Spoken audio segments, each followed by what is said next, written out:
السلام علیکم اور ویورز، نرم الفاظ پر خرچ کچھ نہیں ہوتا، لیکن ان کی قیمت بہت زیادہ ہوتی ہے۔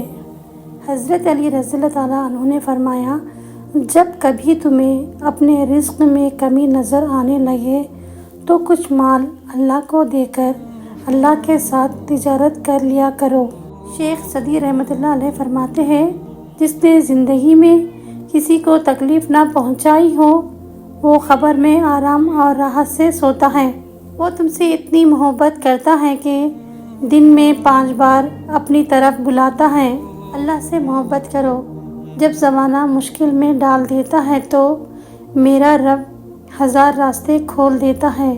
ایک سجدہ ایسا نصیب ہو جائے جو تمام تکلیفیں مٹا دے میری، اور اللہ نے چاہا تو وہ بھی حاصل ہوگا جو لا حاصل رہا اب تک۔ تقدیر کے لکھے پر کبھی شکوہ نہ کرنا اے انسان، تو اتنا عقل مند نہیں کہ اللہ کے ارادے کو سمجھ سکے۔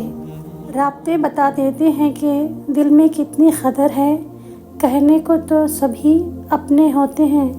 تمہاری سب سے بڑی جیت پتہ ہے کیا ہے؟ تم بدلہ نہ لو، معاف کر دو اسے جس نے تمہیں سب سے زیادہ تکلیف دی ہے۔ کبھی کبھار حق پر ہونے کے باوجود ہمیں خاموش رہنا پڑتا ہے، اس لیے نہیں کہ ہم ڈرتے ہیں، اس لیے کہ ہمیں رشتے بحث سے زیادہ پیارے ہوتے ہیں۔ زندگی میں کبھی کسی کی ضرورت نہ بنو، کیونکہ ضرورت تو کوئی بھی پوری کر سکتا ہے۔ بننا ہے تو کمی بنو، کیونکہ کمی کوئی بھی پوری نہیں کر سکتا۔ وراثت صرف پیسے ہی نہیں، بعض اوقات آپ کے والد کی نیک نامی بھی کافی ہوتی ہے، اور آپ جہاں جاتے ہیں آپ کو بتایا جاتا ہے کہ آپ کے والد کا شمار بہترین لوگوں میں ہوتا ہے۔ انسان ہونا ہمارا انتخاب نہیں، قدرت کی عطا ہے، لیکن اپنے اندر انسانیت بنائے رکھنا ہمارا انتخاب ہے۔ مشکل حالات میں بھی سب سے لمبا دن 24 گھنٹے کا ہوتا ہے۔ وقت کبھی نہیں ٹھہرتا، گزر جاتا ہے۔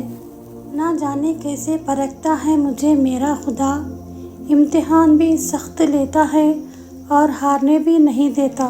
جس طرح لوگ بھاگ بھاگ کر مردے کو کندھا دیتے ہیں، اسی طرح اگر زندوں کو کندھا دینا شروع کر دیں تو زندگی کس قدر آسان ہو جائے۔ حضرت علی رضی اللہ تعالیٰ عنہ نے فرمایا، اچھے لوگوں کی ایک خوبی یہ بھی ہوتی ہے کہ انہیں یاد رکھنا نہیں پڑتا، وہ یاد رہ جاتے ہیں۔ Thank you for watching. Video کو لائک کیجیے، چینل پر نئے ہیں تو پلیز سبسکرائب کیجیے۔ گولڈن کوڈ 786 کو میں ہوں فرزانہ۔